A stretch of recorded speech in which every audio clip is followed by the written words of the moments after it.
ஒரு விமன்ஸ் கார்டை யூஸ் பண்ணி ஒருத்தவங்க பேரை வந்து நாசமாக்கலாம். நீலாம் ஒரு ஆம்பளையா அப்படின்னு ஒரு பொண்ணு கேட்கலாம். ஆனா ஒரு பொண்ணை பார்த்து ஒரு பையன் நீலாம் ஒரு பொண்ணா அப்படின்னு கேட்டா அது மிகப்பெரிய ஒரு இஷ்யூவா பார்க்கப்படுது.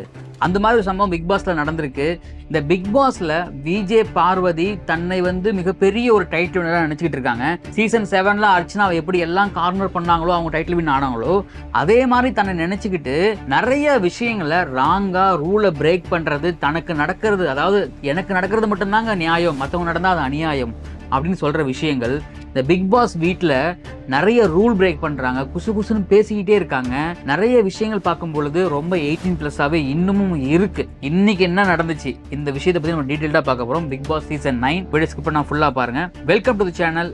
நான் உங்க விஷால் சரவணன். வாங்க வீடியோக்குள்ள போகலாம். டெய்லி அப்டேட்ஸ், டெய்லி வீடியோஸ்க்கு மறக்காம நம்ம சேனலை சப்ஸ்கிரைப் பண்ணி பெல் ஐக்கானை கிளிக் பண்ணிக்கோங்க. இந்த பிக் பாஸ் சீசன் 9 இந்த 9ல வந்து பாத்தீங்கன்னா இன்னைக்கு வந்து இந்த எபிசோடு பார்க்கும்பொழுது இந்த எபிசோட யாரெல்லாம் நேற்று ப்ரோமோ பார்த்துருந்தாங்களோ அவங்க எல்லாத்துக்கும் ஒரு டவுட் இருந்திருக்கும். என்னப்பா ப்ரோமோ போட்டீங்க ஆனா அது எபிசோட்ல போடலையே அப்படின்னு. அந்த எபிசோட இன்னைக்கு போட்டிருக்காங்க. இது ஃபுல் அண்ட் ஃபுல் 1 hour எபிசோடுக்கான ஒரு ரிவ்யூ தான். நான் ஜென்யூனா சொல்லிடுறேன். ஏன்னா இந்த சீசனை என்னால் 24/7 பார்க்க முடியல, பார்க்கறதுக்கு ஒண்ணுமே இல்லை அப்படிங்கிறது தான் ஒரு நிதர்சனமான உண்மையும் கூட. அப்படி என்னதான் இந்த நடந்துச்சு? கனிக்கும் பார்வதிக்கும் நடந்த சண்டைக்கு என்ன முக்கியமான காரணம்? சூப்பர் டீல்ஸ்குள்ள போயிட்டாங்க விஜய் பார்வதி சுத்தி மட்டுமே இந்த பிக் பாஸ் நடக்குதே, அது என்ன காரணம் அப்படின்னு நிறைய பேருக்கு ஒரு இருக்கும். ஒரு சமைக்கிற டேபிளுங்க, ஒரு சமைக்கிற டேபிள், அந்த இடத்துல தான் காய் கட் பண்றாங்க, அந்த இடத்துல சப்பாத்தி மாவு செய்யறாங்க, அங்கதான் எல்லாமே பண்றாங்க. அங்க போய் நீங்க ஏறி உக்காந்து நான் என் இஷ்டத்துக்கு தான் பண்ணுவேன், நான் எனக்காக தான் பண்ணுவேன், உங்களால முடிஞ்சதை பண்ணிக்கங்க, நான் வந்து சூப்பர் டீலக்ஸ், நான் வந்து அப்படி, நான் வந்து இப்படி அப்படின்னு ஒரு சீன் கிரியேட் பண்றதுக்கு பேர் என்ன தெரியுங்களா? விஜய் சேதுபதி ஒரு டயலாக் சொல்லுவார் ஒரு படத்துல, அதுதான் அதோடைய பெயர். என்னன்னா இந்த விஜய் பாரு என்ன நினைச்சிட்டு இருக்காங்கன்னா, தன்னை வந்து ஒரு பெரிய ஒரு ஏதோ ஆல்ரெடி சாதிச்ச மாதிரி ஒரு ஆள் நினைச்சிட்டு இருக்காங்க. ஒருத்தவங்க வீட்டுல நீங்க இண்டிவிஜுவலா ஒரு வீட்டுல இருப்பாங்கன்னா அந்த வீட்டுல நீங்க கிச்சன் மேல ஏறி உட்காருவீங்க, நீங்க சாப்பிடுவீங்க, அது உங்க வீடு, இதுவும் வீடு தான். ஆனா அந்த வீட்டுல உங்களோட சேர்த்து 18 பேர் உள்ள இருக்காங்களே, அப்ப அவங்களுக்கு நீங்க மரியாதை கொடுக்கணுமா இல்லையா? அங்க ரூல்னு ஒண்ணு இருக்கு இல்லைங்களா? அந்த ரூலை வந்து பிரேக் பண்ண கூடாதுன்னு தானே போன வாரம் விஜய் சேதுபதி ஆதரையை போட்டு பொலன்னு பொழந்தாரு.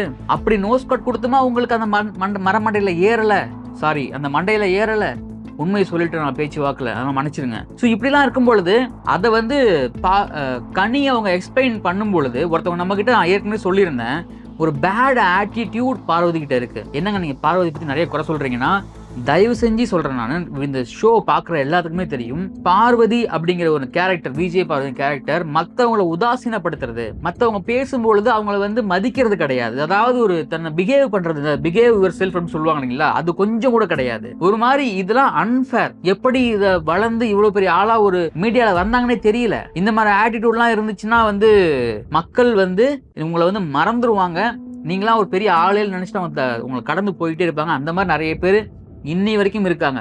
வந்த இடம் தெரியல, போன இடம் தெரியல. டைட்டில் வின் ஆனவங்க கூட இன்னும் காணாம போனவங்களாம் இருக்காங்க அந்த பேட் ஆட்டிடியூடால. ஸோ அப்படி இருக்கும்போது அவங்க பேசுறது எதுவுமே காதுல வாங்காம அதை வந்து ஒரு இமிடேட் பண்ணிக்கிட்டு அதை வந்து ஒரு அவங்கள வெறுப்பேற்றுற மாதிரி பண்ற விஷயங்கள் எல்லாமே தன் மேல ஒரு தப்ப உணராமல், நியாயமே இருந்தாலும் நியாயமான விஷயங்கள் எடுத்து வைக்கணுங்க.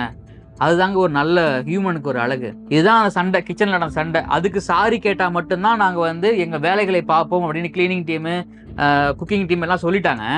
இவங்க என்ன பண்ணாங்க தெரியுமா? விஜய் பார்வதி நைட்டு 12 மணி வரைக்கும் அவங்கள காக்க வச்சு, அவங்க சாப்பிடாம இருக்க வச்சு, அதுக்கப்புறம் போய் சாரி கேட்டு தன்னை வந்து ஒரு மிகப்பெரிய ஒரு மனிதா காட்டிக்கிட்டாங்களாம். எந்த மாதிரி மனநிலை இதெல்லாம்? என்ன மாதிரி கீழ்த்தரமான விஷயம் தெரியுமா? அதெல்லாம் எப்படி இதெல்லாம் வந்து ஒரு ஜீர்ணிச்சுக்க முடியும் அப்படிங்கிற மாதிரி தான் இருக்கு. அது திவாகர் இருக்காரு இல்லைங்களா, விஜய் பார்வதி சுத்தி அவர் இருந்துகிட்டே இருந்தாருன்னா அவரை வச்சு காய் நகர்த்தி விஜய் பார்வதி வந்து டைட்டில் வின் அடிச்சிடலாம்னு கனவு கோட்டை காண்றாங்க.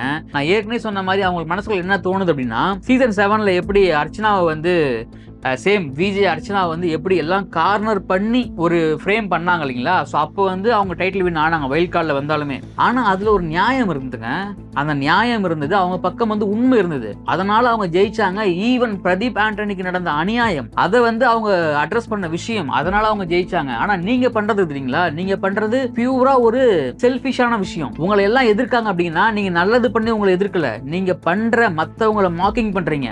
மற்றவங்களை வந்து நீங்க ஒரு மாதிரி நீங்க வந்து இரிட்டேட் பண்றீங்க, ரூலை பிரேக் பண்றீங்க, அதனால உங்களை எல்லாம் எதிர்க்கிறாங்க. அதனால நீங்களும் அவங்களும் ஒண்ணு கிடையாது, அதனால வந்து ஒன்னும் ஆயிட முடியாது. இது எல்லாத்துக்குமே தெரியும். இந்த நீயும் பொம்மை நானும் பொம்மை கேம் பிக் பாஸ் வரலாற்றிலே ஒரு பெரிய அப்படியே ஒரு ஹிட்டான ஒரு கேம் அவங்களே சொல்லிக்கிறாங்க. இன்னைக்கு இப்போ இந்த கேமோட பேர் வந்து மாஸ்க்னு நாங்க வச்சுட்டோம் அப்படின்னு. சரி, ஓகே, மாஸ்க்னு வச்சிங்களே, ஏதாவது ரூல்ஸை மாத்தி வச்சிங்கன்னு கேட்டா அது கிடையாது, சேம் அதே தான். ஸோ அந்த விஷயத்துல வந்து வழக்கம் போல கட்டி புடிச்சு உருண்டு பிறண்டு ஓகே, அதுல வந்து என்ன ஃபேர் இல்லைன்னு நான் சொல்ல வரேன்னா, இப்போ நீங்க வந்து ஒரு கொஞ்ச நாளைகளுக்கு முன்னாடி கெமியை வந்து சொன்னீங்க, அவங்க வந்து என்னை வந்து ஹராஸ் பண்றாங்க, என்னை வந்து அட்டாக் பண்றாங்க, ஒரு மாதிரி இந்த மாதிரிலாம் பண்ணாங்க, அந்த மாதிரிலாம் பண்ணாங்க நீங்க சொன்னீங்களே விஜய் பார்வதி, அவ்வளவுலாம் சொன்னீங்களே, அப்ப உங்க மண்டையில எதுவுமே கிடையாது. அப்ப எதுக்கு நீங்க கெமியை வந்து அந்த அளவுக்கு அவங்க ட்ரெஸ் பிடிச்சி அவங்களுடைய அந்த அது எப்படி எக்ஸ்பிளைன் பண்றது? அதை அப்ப நீங்க பண்ணதுக்கு பேரு என்ன? இன்னும் எஃப்ஜே மேல நிறைய குற்றச்சாட்டுகள் இருக்கு, எஃப்ஜே மேல நிறைய விஷயங்கள் நம்ம வந்து முரண்பாடுகள் இருக்கு.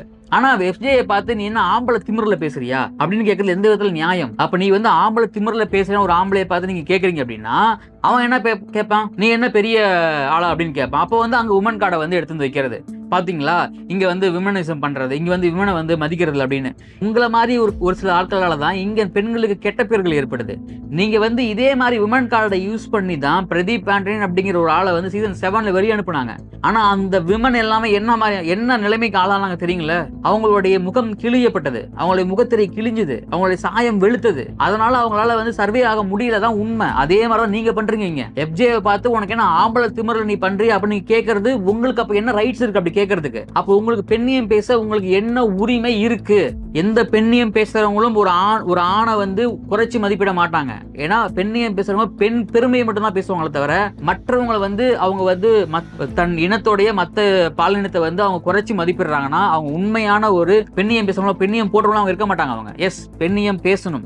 அதே மாதிரி ஆண் இனத்தை கேவலப்படுத்தாம அவங்கள வந்து தரம் தாழ்த்தாம நீங்க பெண்ணியம் பேசுங்க. இது ஒரு சிலர் பண்றாங்க, அது விஜய் பரமதி ஆள் பண்றாங்க, அவங்களுக்கு எல்லாம் இது வந்து ஒரு மிகப்பெரிய ஒரு எடுத்துக்காட்டு. ஸோ அப்படி இருக்கும் பொழுது நீங்க பண்ணா அது வந்து நியாயம், மற்றவங்க பண்ணா அது வந்து அநியாயம். எந்த விதத்துல இது நியாயம் சொல்லுங்க? இது எப்படி ஏத்துக்க முடியும்? இந்த மாதிரி விஷயங்களை விஜய் சேதுபதி போன வாரமே அட்ரஸ் பண்ணியிருந்தா இந்த மாதிரி எக்ஸ்ட்ரீமுக்கு போயிருக்க முடியுமா? எனக்கு புரியல. விஜய் டெலிவிஷன் ஏன் எல்லா ப்ரோமோலையும் நீங்க விஜய் பார்வதி காமிக்கிறீங்க? நீங்க என்ன ஃப்ரேம் பண்றீங்களா? அதாவது இல்லை ஏதாவது காமிக்க ட்ரை பண்றீங்களா நீங்க? எனக்கு புரியல. Jio Hotstar plus Vijay televisions நீங்க பண்றீங்க, என்ன எல்லா ப்ரோமோலையும் எப்படி பார்வதி வராங்க? ஏன் மத்த யாருமே எதுவும் பண்றது இல்லையா? அப்போ நீங்க ஏதோ ஒண்ணு பிளான் பண்ணி பண்றீங்க, அது நல்லா அப்பட்டமா புரியுது.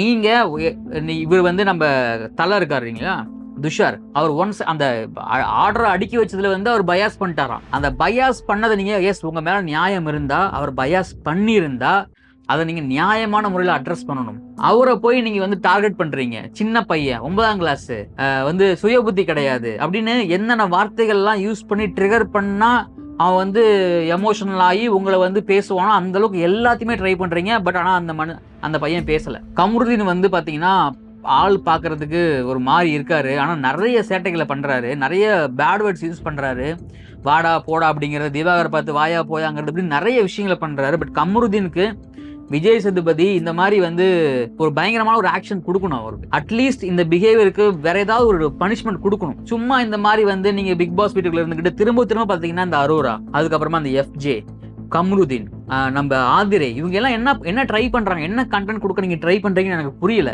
நீங்க 18+ கண்டென்ட் கொடுக்க ட்ரை பண்றீங்களா? நீங்க லவ் பண்றீங்களா? லவ் கண்டென்ட் தரணுமா? நீங்க அதை வந்து கொடுங்க, நீங்க லவ் கண்டென்ட்டா கொடுங்க, இல்ல லவ்வா கொடுங்க, எதை வேணா கொடுங்க. ஆனா அதை வந்து கொஞ்சம் முகம் சுளிக்காத அளவு கொடுங்க. நிறைய ஆரோரா பேசுறதுலாம் ஒரு மாதிரி நிறைய இடத்துல பாத்தீங்கன்னா குசுனே பேசுறாங்க. அப்படி அந்த அளவுக்கு என்ன சீக்ரெட் பேசுறீங்க நீங்க? அப்ப அந்த அளவுக்கு நீங்க வந்து மத்தவங்க அதாவது ஆடியன்ஸ் காதுல விழக்கூடாது நீங்க பேசுறீங்க அப்படின்னா அது எப்படி வந்து நியாயமான விஷயமா இருக்க முடியும்? அது அப்ப இது எல்லாத்தையும் வந்து கொஞ்சம் கொஞ்சமா அட்ரஸ் பண்ணணும். இந்த நீயும் பொம்மை நானும் பொம்மை நீங்க பிக் பாஸ் ஆல்ரெடி வந்து பண்ணும் பொழுதே முடிவு பண்ணிட்டீங்க, big boss super deluxe house அப்படின்னு. யாரு ஜெயிக்கிறாங்களோ அவங்களுக்கு டின்னர் கிடைக்கும்.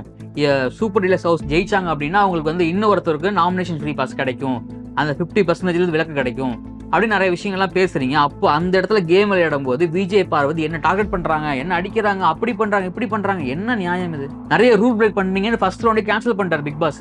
அப்போ நிறைய ரூல் பிரேக் பண்ணா கேன்சல் பண்ணா இந்த சீசன் 9 இந்த 10 நாளைக்கு கேன்சல் பண்ணிடணும். அந்த அளவுக்கு ரூல் பிரேக்கிங், அந்த அளவுக்கு பாத்தீங்கன்னா ஒரு பயாஸ்டு, அந்த அளவுக்கு வன்மம், அந்த அளவுக்கு வந்து ஒரு ஃபேக் விமன் கார்டு யூஸ் பண்றது, அந்த அளவுக்கு பேட் வேர்ட்ஸ் அப்படின்னு நிறைய விஷயங்களை அடுக்கடுக்கா சொல்லிக்கிட்டே போகலாம். இது 1 ஹவர்ல நடந்த விஷயம். ஆனால் 24/7 பார்த்தவங்களுக்கு இன்னும் பல விஷயங்கள் தெரிஞ்சிருக்கும். தெரிஞ்சிருந்தா கமெண்ட்ல பதிவு பண்ணுங்க. உங்களுடைய கருத்துக்கள் விஜய் பார்வதியோடைய இந்த குணாசியம் மற்றவங்களை ஹேண்டில் பண்ணுற விஷயம் அவங்க பக்கம் நியாயம் இருக்கா இல்லையா அப்படின்னு அதையும் கமெண்ட்ல பதிவு பண்ணுங்க. உங்களுடைய கருத்து, நான் என்னுடைய கருத்து நான் சொல்லிட்டேன். டெய்லி வீடியோஸ்க்கு மறக்காம சப்ஸ்கிரைப் பண்ணுங்க. இந்த வீடியோ பிடிச்சது உங்க ஃப்ரெண்ட்ஸ் ஷேர் பண்ணுங்க, லைக் பண்ணுங்க. மீண்டும் ஒரு வீடியோ சந்திக்கிறேன். நான் உங்கள் விஷால் சரவணன். நன்றி, வணக்கம்.